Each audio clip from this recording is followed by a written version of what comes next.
이미 뭐 여기 로지스밸리라든지 하나로 테니스라든지 그 다 몇몇 업체들이 그 멤버들이 해봤어요. 그거 갖다가 이제 들어가고 이커머스 전용센터. 네, 그렇죠. 근데 그런 업체들이 같이 이제 조인을 해가지고 그렇게 갈 가능성도 없진 않다는 거죠. 뭐 이게 뭐 자유경제 시대다 보니까는 뭐 재작년, 작년쯤에 그렇게 쌓여있던 즉 이제 코로나 이후에 그 다음에 이제 각국이 막혀버리고 미국이 이제 막아놨던 그런 블로킹을 했던 그런 부분들에서 이제 공장이 많이 파산했지 않습니까? 파산도 하고 재고는 쌓여있었고. 그렇죠. 핀더더가 그걸 많이 털었고요. 핀더더는 이제 중국 내수 기업이지만 어쨌든 그걸 많이 털었고 그리고 테무를 이용해가지고 나머지 부분들을 지금 많이 다 이제 글로벌로 수출을 갖다 했죠. 말씀하신 대로 지금 이 시진핑 정책도 어떻게 보면은 전 세계에서 제조 역량이 가장 뛰어난 전 세계 공장이 중국인데 뭐 심한 경우에는 한 25%까지 24, 5%까지도 제조를 하거든요. 전 세계에 있는 수백 개 나라에서 쓰는 모든 공산품의 한 4분의 1까지도 중국에 제조를 하고요. 최근에는 한 20%까지 제조를 하더라고요. 약간 떨어졌다고 하더라도. 어마어마한 그런 제조 설비 라인이 있고 말씀하신 대로 거기에는 노하우가 굉장히 많이 쌓여 있거든요. 그냥 수십 년간에 해왔기 때문에 인도라든지 베트남에서는 도저히 못 따라가는 게 아이폰을 빼올 수가 없는 게 아이폰에 대한 게 하나가 아니라 거기에 있는 수천 개의 부품 기업들까지 그 다음에 그것들을 연계할 수 있는 라인업이라든지 또 이 서플라이 체인을 같이 움직일 수 있는 기술력이라든지 이게 딴 데는 불가능하기 때문에 그래서 중국은 최첨단 아이폰부터 그리고 의류까지도 혹은 진짜 봉제 인형까지도 모든 거를 그런 서플라이 체인 하에서 완벽하게 만들어낼 수 있는 세상에서 가장 저렴하게 만들어낼 수 있는 국가가 되기 때문에 아무리 미국에서 막으려고 그러더라도 이거 진짜 막기가 진짜 쉽진 않은 그런 일이 되고 있는 것 같아요. 그러니까 자국내 이제 생산 라인의 모든 게 이제 라인업이 되는 거고 여기에 큰 영향 받은 게 요즘 반도체 좀 심각하지 않습니까? 삼성이 그 매출 규모가 300조에서 거의 한 뭐 260조인가요? 큰 폭으로 지금 떨어지고 있고 그 다음에 대만의 TSMC 파운드리 반도체하고는 이 성격이지만 시장이 파운드리 계속 주가도 올라가고 매출이 올라. 그냥 이제 이 시장 자체를 이제 중국 내수 시장도 있지만 그 세팅이 되다 보니까 다 컨트롤하는 것 같아요. 근데 여기에 이제 우리나라가 많이 속해 있다면 우리가 이제 힘든 거죠. 뭐 예전 같은 경우에는 저는 이게 지금 피해갈 수가 없는 길로 들어왔다고 생각하는데 지금 뭐 트럼프 이전에 그 시기만 하더라도 세계화가 그래도 어느 정도까지는 이루어졌지 않습니까?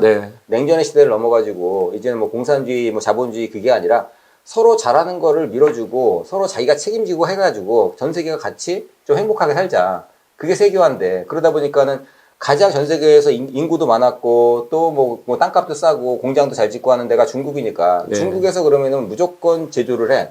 그리고 나머지 동남아든지 뭐 원자재 브라질이라든지 여기는 제일 저렴한 가격으로 중국에다가 무조건 납품만 해. 원자재만 쏴줘.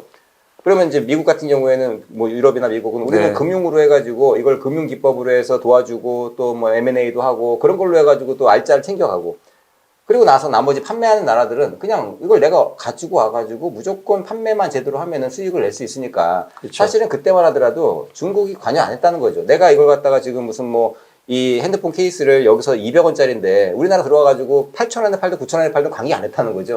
어차피 나는 200원짜리 케이스 만들어가지고 100만 개 찍어가지고 한 개당 3원, 4원 남거든요. 한 3, 4원만 남으면 돼. 그게 여태까지 중국의 노선이었기 때문에 전혀 그거에 대해 가지고는 아무도 뭐 I don't care 신경 안 썼는데 이게 지금 저는 무서운 게 이게 제조 라인이 완벽해진 다음에 그 다음에 생긴 게 바로 알리익스프레스, 테무 같은 이 유통 플랫폼이 만난 거라는 거죠. 그러니까 여태까지는 그거에 세계로 나갈 수 있는 길이 막혀 있었다가 이제는 그 생산돼 있고 지금 생산하고 있는 그 제품들을 얼마든지 생산만 하면은 테무나 알리익스프레스가 무역까지도 대행해주고 거기다가 판매 가격이라든지 마케팅까지도 대행해주고 만들어 놓기만 해. 무조건 다 팔아줄게. 그러다 보니까는 중간 라인 자체가 우리가 여태까지 사서 중도메인, 뭐 대도메인 다 없어지고 기업들도 여태까지 사가지고 왔었는데 무의미해지지 않았습니까?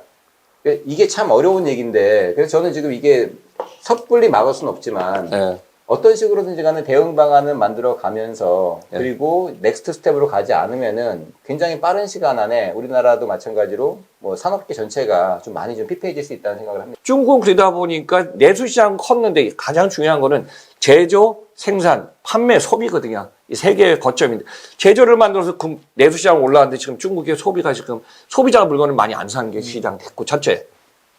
제조는 해갖고 과잉 제조 라인은 너무 많은데 이걸 쏟아 불 데가 없어요. 그러니까 2, 3년 전부터 이제 전 세계 공략하면서 지금 쏟아부으면서 테무, 알리, 쉬인 계속 나갈 수밖에 없는 구조였고 그 중에 한국은 어떻게 옆에 있으니까 맨 마지막에 보이는데 그러다가 전 세계를 다 공략하고 앱 다운로드니 뭐 이런 마케팅 비용을 판촉비 엄청 썼죠. 근데 마지막에 보니까 한국이 늦게 했지만 이게 좋은 타이밍이나 그래서 한국에 들어오니까 이게 파장이 커지는 거죠. 그렇죠. 지난 근데 시간에 요 타이밍인 것 같아요. 네, 지난 시간에 잠깐 얘기 드렸지만 한국만큼 단기간에 수익을 낼 수 있는 나라는 없다고 보는 거거든요. 네. 왜냐면은 미국이나 유럽이나 지금 다 비행기로 CN에어라 그래가지고 그렇죠. 바다로 컨테이너 선으로 한국의 인천항까지 들어와요. 그 다음에 한국의 인천항에서 거기서 바로 이제 유니로드 그 디바이스라고 네. 불리는 그 좀 항공용 컨테이너에다 옮겨 실어가지고 다시 미국이나 유럽으로 보내기 때문에 테무나 알리가 지금 한국에는 그렇게 안 하지 않습니까? 네. 여기다 배로 오면 끝이고 네.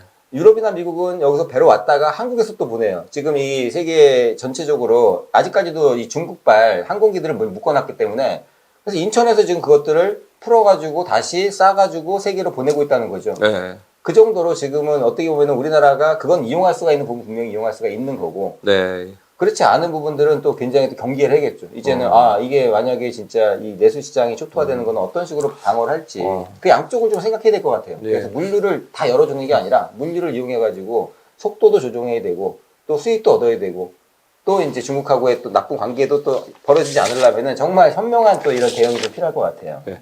그리고 지금 말씀하신 대로 그래 인천하고 아함단지하고 부산하고 지금 이커머스 전용 물류센터 지금 진행 중에 있지 않습니까? 네. 몇 년 더 걸리겠지만 그렇죠. 한 27년, 8년. 26인가 27년이라고 하고 큰 것 같아요. 그걸 갖다 이제 계획을 정부 차원하고 또 이 민간하고 계획을 잡아놨는데 이런 게 딱 들어오면 또 그런 영향이 있죠. 그렇죠. 이미 뭐 여기 로지스밸리라든지 하나로 HTNS라든지 그 다 몇몇 업체들이 그 멤버들이 잡았어요. 해갖고. 그걸 갖다가 이제 그 지금 만들어가지고 계획 입찰을 해가지고 27년까지 그것들을 이제 뭐 만들어 놓는다. 2단계, 네. 3단계로 들어가고 이커머스 있는데 전용센터. 네, 그렇죠. 근데 그런 업체들이 같이 이제 조인을 해가지고 그렇게 갈 가능성도 없진 않다는 거죠. 뭐 이게 뭐 자유경제 시대다 보니까는 무조건 막을 수는 없으나 사실은 그걸 갖다가 어느 정도까지는 국가 안보적인 차원에서도 국익 차원에서도 좀 볼 필요가 있지 않을까. 최대한 그런 부분들을 우리 쪽으로 끌어들여서 그것들을 조종하게 만들어야 된다고 봐야죠. 알리익스프레스나 테무를 조종하게 만들어야 된다는. 즉 이게 우리나라만 있는 게 아니라 중국이 세계에서 맨 처음 만들었어요. 콰징 전자상거래라고 중국 같은 경우에는 이 항만에다가 그 10개 되는 10개가 넘는 항만에다가 이 물류센터 단지를 크게 만들고 전자상거래로 해외에서 들어오는 것들을 거기서 보세 창고로 만들어가지고 거기다가 보관을 해주고 있다가 주문이 들어오면은 그때 그 낱개로 출하해가지고 그거를 갖다가 중국 내로 빼서 직접적으로 수출을 갖다 시작하는 거거든요. 전 세계에서 최초로 만들었던 거예요. 근데 우리나라하고 똑같은 걸 요구할 수도 있을 거예요. 우리도 지금 중국도 이걸 갖다 해가지고 보세물류센터 만들어서 한국에 있는 기업들이 이용하고 있는데 한국도 똑같이 해줘. 보세물류센터 만들어가지고 아마존이나 알리바바나 뭐 이런 것들 업체들이 와가지고 쓸 수 있게 해줘. 그건 사실 근데 우리가 안 한다 그러면 못 하는 건데 그걸 갖다가 꼭 그쪽에서 한다고 우리가 할 필요가 없는 거고 또 실제로 그러니까 아직까지 중국이 미국이나 유럽에서 이런 걸 요구를 한 경우도 없죠. 없죠. 그리고 이런 사례도 없고. 전자상거래 전용 이거 보세는 없죠. 전용 보세 무료 단지조차도 없죠. 네, 그래서 재작년에 처음 입법이 돼가지고 이제 조성이 되고 있는 거기 때문에 이게 만약에 진짜 알리바바나 아니면은 뭐 테무에 쉬인에 그런 상품들을 보세 창고에서 물건을 장기간 보관해주게 하면서 거기서 이제 만약에 뭐 주문 들어오면 오늘 주문 들어오면 바로 내일 배송해준다.